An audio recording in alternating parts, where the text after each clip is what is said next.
So I won't go that far. So what we're doing today, when you walk away from here, you're going to have your elevator pitch. Okay? Okay. So I did elevator speech, but they elevator pitch, pitch, speech, the same thing. So what we're going to learn is what is an elevator speech, when to use it, write your speech, and practice your speech. So we're going to learn what it is.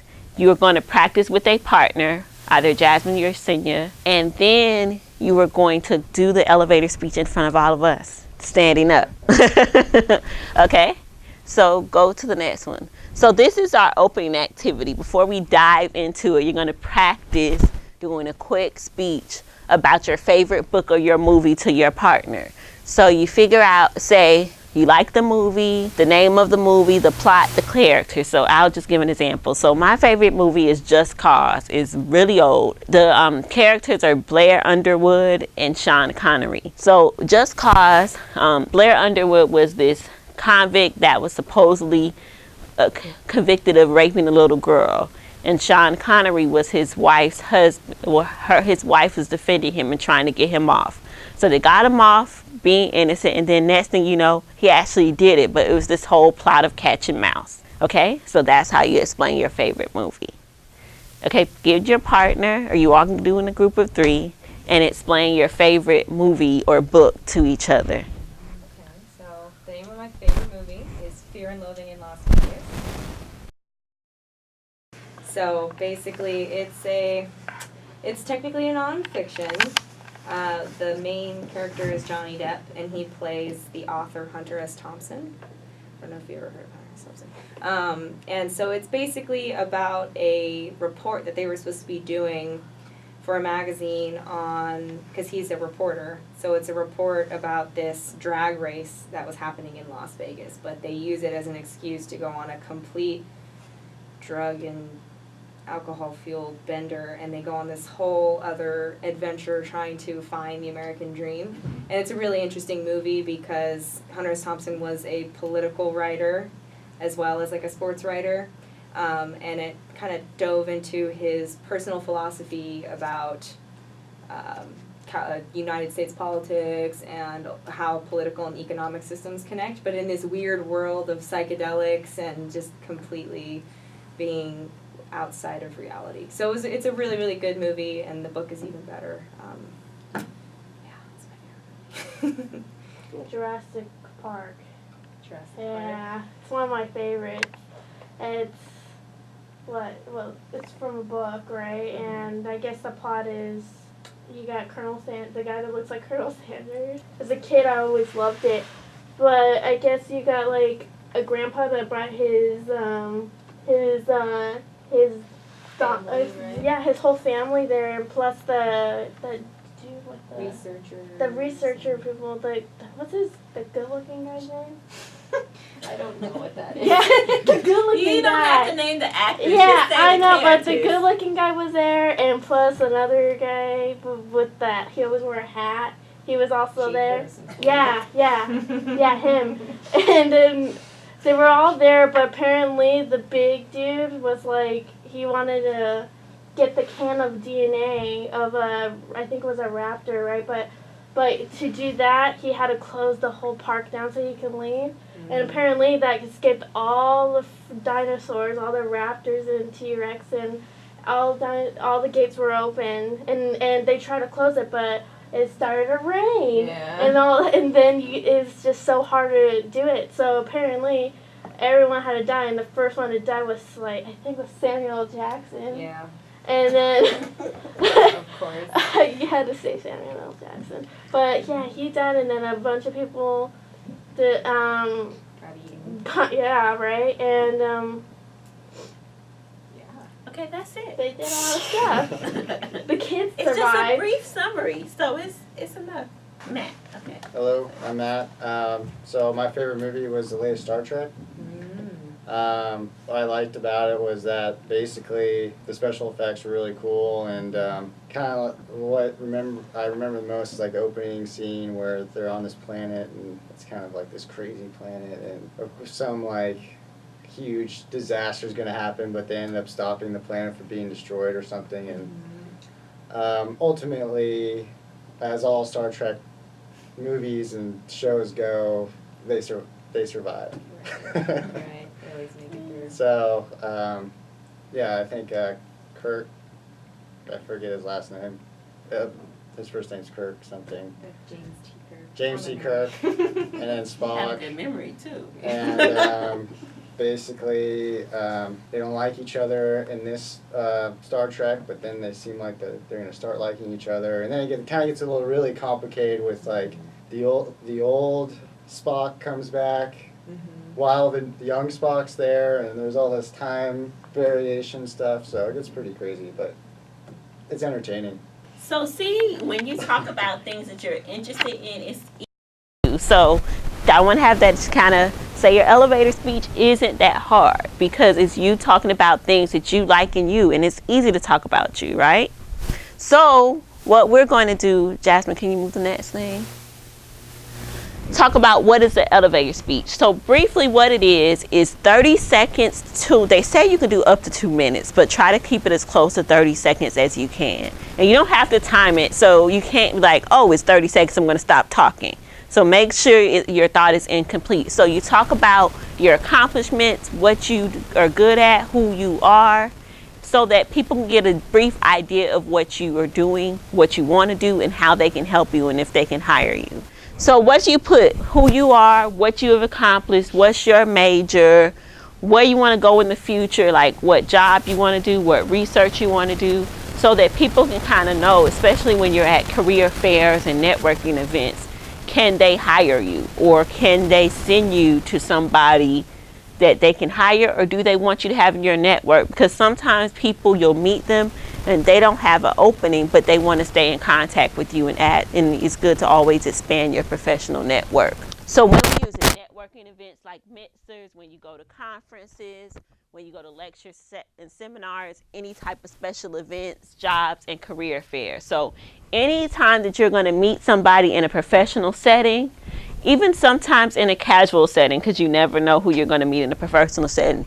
Because a lot of times you'll go to a Mitz or a bar and people are like, what do you do? Having your elevator speech and kind of get that out the way. So they say the easiest way to start doing it is to write bullets of things. So bullets of your name, your major, things you've done, anything that you think you would want to tell somebody in order to get a job or internship or in a professional setting so they can know about you. So you're going to have at least 5 minutes to write your elevator speech. And then once you're done, you're going to kind of practice in a group and get feedback. So when you're giving feedback, remember, don't just say that sucks. Give feedback on what was good, what needs improving, and how you can improve it. But right now, just write your elevator speech.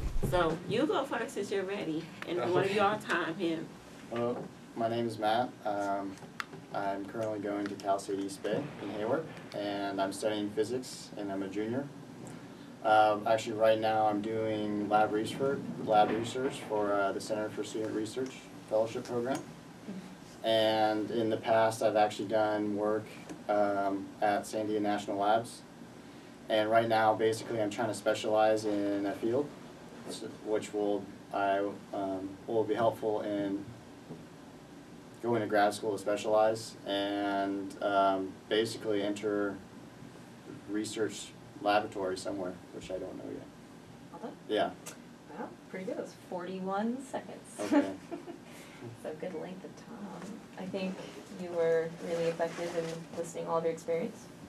So like there was the order in which you listed what you did also built up to where you are right now, which would be really great if you're looking to be hired by somebody, because it's like, oh, they've done all this previous work, now they're in school already and they're still doing research, and so there was a lot of continuity, which is great. I like that you were calm and your Yeah. voice wasn't like, yeah. You were chill throughout the whole thing, so. Right. Feedback, constructive feedback. I guess eye contact. Yeah. Okay. Confident eye contact. Looking right into people. All right. I know, like a lot of people that I know who have trouble with making eye contact, they look right at the forehead. Okay. So eyes, sometimes that makes people nervous. And, I'm kind of that way at times too.